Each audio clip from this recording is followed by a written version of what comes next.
ஐயா சுவாமிகள் இரவில்தான் நித்திரை செய்ய வேண்டும் என்று சொல்லுவதில்லை. விளக்கு வைக்கும் மாலை நேரத்திலும் நித்திரை செய்யலாம்.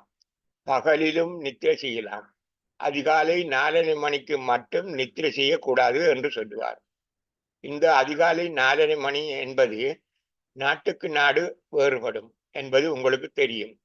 இலங்கையில் அதிகாலை 4:30 மணி என்பது இங்கிலாந்தில் நள்ளிரவு 12 மணியாக இருக்கலாம். ஆஸ்திரேலியாவில் முற்பகல் 9 மணியாகவும் இருக்கலாம். நித்திரை பற்றி சொல்லப்படுகின்ற உபதேசங்கள் மூட நம்பிக்கை என்று சொன்னால் நம்ப மறுப்பீர்கள். இலங்கையிலும் இந்தியாவிலும் இருக்கும் மக்களுக்குரிய நித்திரை பற்றிய அறிவுரைகள் இங்கிலாந்து, கனடா, ஆஸ்திரேலியாவிலும் வேறாக இருக்கும். இந்த நாடுகளில் வேலைக்காகவும் குடியிருக்கவும் போயிருக்கும் எமது உறவினருக்கும் இந்த நேரங்கள் சரியாகுமா? வெளிநாடுகளில் வேலை செய்கின்ற சில நம் நாட்டு உறவுகள் 2 வேலைகள் 3 வேலைகளையும் பொருட்படுத்தி உழைக்கிறார்கள். அவர்களுக்கு இந்த அறிவுரை சரிவருமா? அவர்கள் இரவில்தான் நித்திரை செய்கிறார்களா? ஆக குறைந்தது 6 மணித்தியாலம் நித்திரை உடல் சுகத்துக்கும் மனச்சுகத்துக்கும் அவசியம் என்பது சரியென நினைக்கிறீர்களா? முத்தியா முனிவர் நித்திரை பற்றி கூறும் அறிவுரைகள் வித்தியாசமானவை. நித்திரை என்பது தனக்கான பணிகளை சரியாகவும் திருத்தமாகவும் நிறைவேற்றி கொண்டிருக்கும் ஆன்மா வசிக்கின்ற உடலின் சில உறுப்புகள் ஓய்வெடுக்க அவசியமான நேரமாகும். மற்றும் பல உறுப்புகள் ஓய்வின்றியே உழைத்துக் கொண்டிருக்கின்றன. ஓய்வு தேவையான நேரத்தில் நீர் விரும்பினாலும் விரும்பாவிட்டாலும் அது ஓய்வெடுத்தே தீரும். வாகனம் ஓட்டிச் செல்லுகின்றவர்கள் விபத்துக்குள்ளாவதற்கான காரணம் என்னவென்று நினைத்து பார்த்தீர்களா? அதுவும் செய்வினைதான் காரணம் என்றால் நம்ப முடியுமா? நித்திரை வரவில்லை எனவும் கவலைப்பட தேவையில்லை. விளக்கேற்றும் மாலைக்குள் நித்திரை வருகிறது என கவலைப்படவும் தேவையில்லை. நல்லெண்ணத்துடன் உன் பணிகள் கடமைகளை செய்து முடிந்த பின்னர் எந்த நேரத்திலும் நித்திரை செய்யலாம்.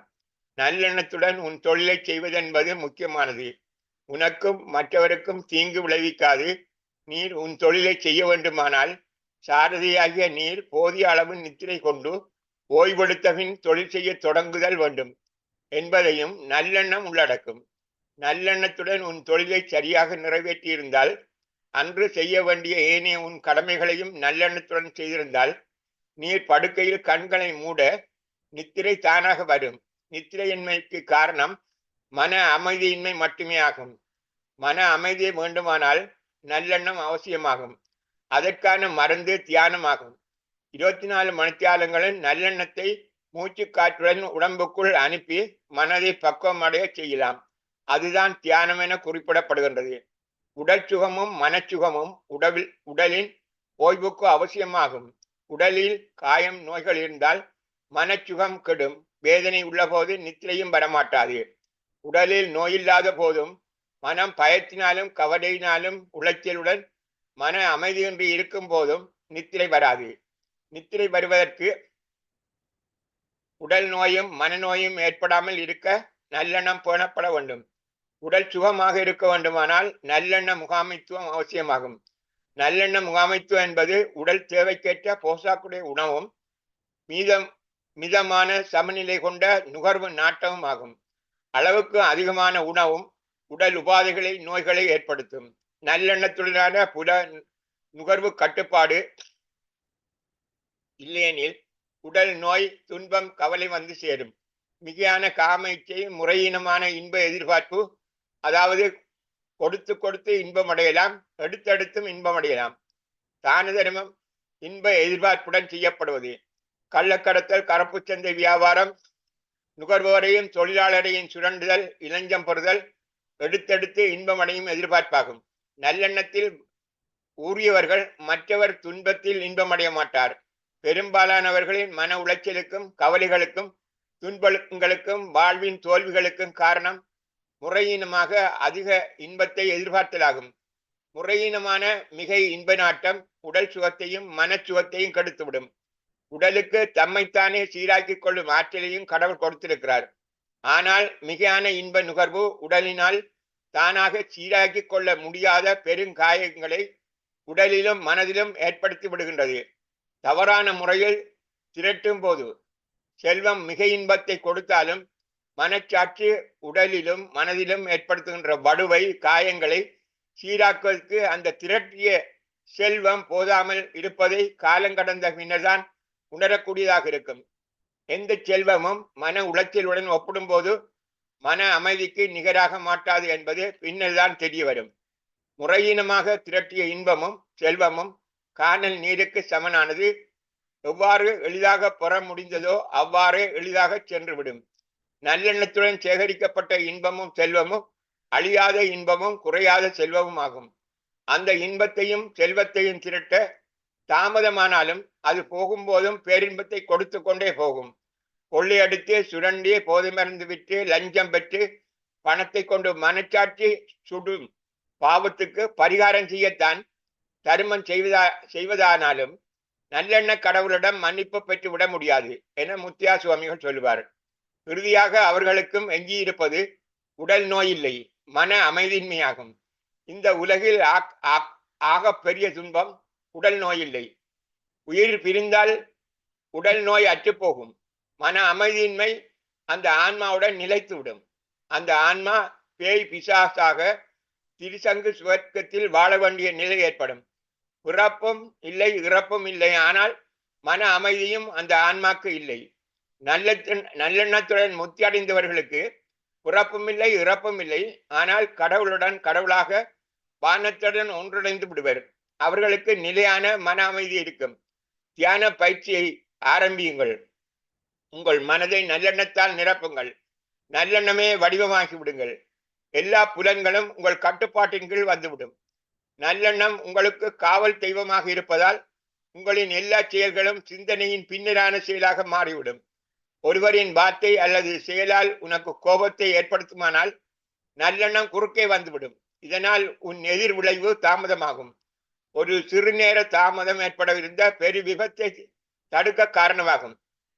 அக்கண சிந்தனை எதிர் விளைவை நினைவுறுத்துவதால் உன் கோபம் தணிந்து பொறுமை பேணப்படும். நல்லெண்ணத்துடன் அளவோடு இன்பத்தை நுகருங்கள். நீங்கள் திரட்டும் இன்பத்தில் மற்றவருக்கும் பங்களிக்க நல்லெண்ணம் கொள்ளுங்கள். ஒவ்வொரு நாளும் உங்கள் எல்லா வேலைகளையும் கடமைகளை மறக்காது செய்து கொண்டே 24 மணி நேரமும் தியானம் செய்யுங்கள். நித்திரைக்கு முன்பும் அதிகாலையில் நித்திரை உற்றெழுந்தும் வடக்கு நோக்கி மடிகாலிலிருந்து தியானம் செய்வது மட்டுமன்றி ஏனைய நேரங்களில் நின்றும் இருந்தும் கிடந்தும் வேலை செய்யும் போதும் சாப்பிடும் போதும் மீதியான எல்லா நேரமும் ஏன் நித்திரையின் போதும் உன் மூச்சு காற்றுடன் நல்லெண்ணம் சென்று கொண்டிருக்கும் பழக்கத்தை ஏற்படுத்துங்கள். நித்திரை பற்றி கவலைப்படாதீர்கள். நித்திரை வரவில்லை என தியானத்தில் ஈடுபடுங்கள். அதற்குத்தானே படுத்தும் கிடந்தும் தியானம் செய்ய பழகிவிட்டீர்கள். படுத்து கிடக்கும் போதும் மூச்சு காற்றுடன் நல்லெண்ணம் உடம்புக்குள்ளே போகும். பயப்படாதீர்கள், கவலைப்படாதீர்கள். நீர் 6 மணித்தியாலத்துக்கு பதிலாக 1 நிமிடம் நித்திரை கொண்டாலும் அதனை உன் உடம்பு மன நிறைவுடன் ஏற்றுக்கொள்ளும். அது போதுமானதாகும்.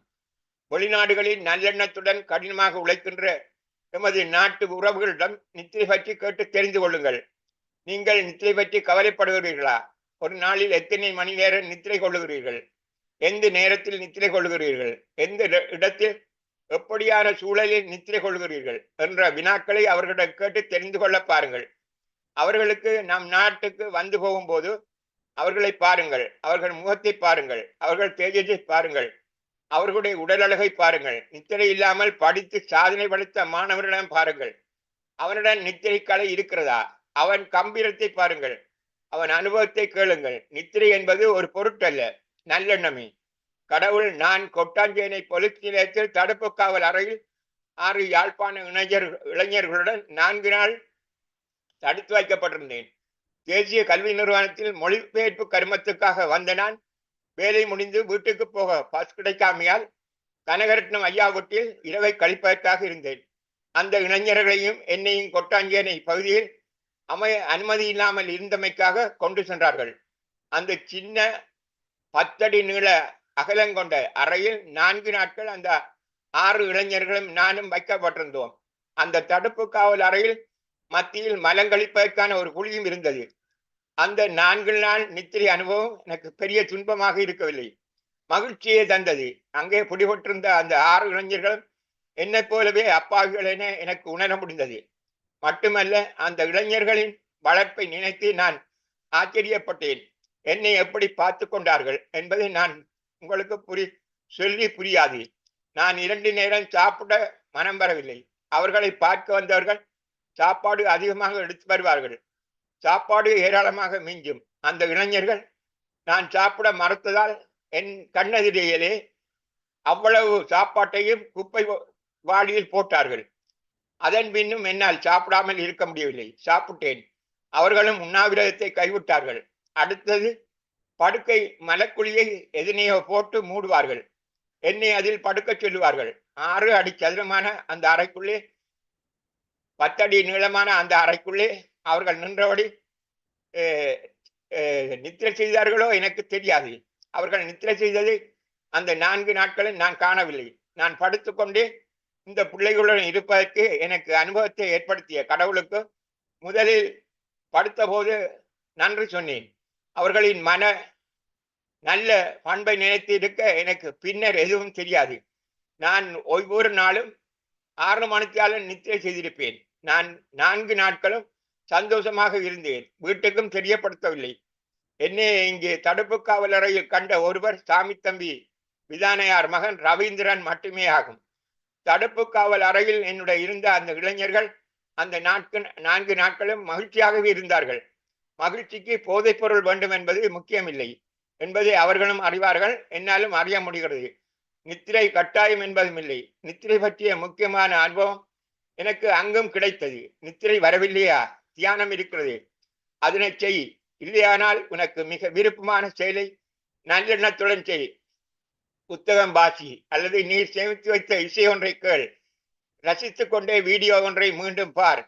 அப்படி விருப்பமான எதனையாவது செய். வாசித்துக் கொண்டிருக்கும் போதே நித்திரை வந்துவிடலாம். இல்லாவிடில் படுத்த படுக்கையாகவே இருந்து கொண்டு மூச்சு உள்ளே போவதையும் மூச்சு வெளியே வருவதையும் அவதானி. நித்திரை உன்னை அறியாமலே ஆட்கொண்டு விடும். நித்திரை வரவில்லை என்பதற்காக வேறு எந்த நேரத்திலும் மற எண்ணத்தை மனதில் எடுக்க வேண்டாம். நல்லெண்ணம் உனக்கு தேவையான அளவுக்கு தேவையான நேரத்தில் நித்திரை தரும். நித்திரைக்கு மாத்திரையோ வேறு எதுவுமோ தேவையில்லை. தேவையான அளவு நித்திரையை உனக்காக நல்லெண்ணம் சீராக்கம் செய்து கொள்ளும். உன் நல்லெண்ணம் தான் கடவுள், கவலையே வேண்டாம் என முத்தியா சுவாமிகள் சொன்னார். உன்னுடன் நிரந்தரமாக இணைக்கப்பட்ட நல்லெண்ணமானது உனது ஒவ்வொரு தீர்மானத்தின் போதும் சிந்தனைக்கான ஒரு கன தாமதத்தை உண்டாக்கி சகிப்புத்தன்மை, பொறுமை என்பவற்றுக்கு வழிகாட்டும். நல்லெண்ணத்தின் மீதான அசைக்க முடியாத உன் நம்பிக்கை, கவலை, பயம் என்பவற்றை நிரந்தரமாக அகற்றிவிடும். இதனால் அமைதி, சலனமற்ற மனம் வரும். அப்போது நீ நினைத்த போது மட்டும், வேறு நேரத்தில் இல்லை, நீ நினைத்த போது மட்டும் எந்த வேளையிலும் கண்மூட ஆழமான நித்திரை வரும். அந்த நித்திரை கொள்ளும் நேரத்தில் உன் மூச்சுக்காற்று நல்லெண்ணத்தை உடலுக்குள் புகுத்தி கொண்டே இருக்கும். நல்லெண்ணமே உன் காவல் தெய்வமாகும் என முத்தியா சுவாமிகள் சொல்வார். கரோல் சப்பு மெண்டி சப்பு.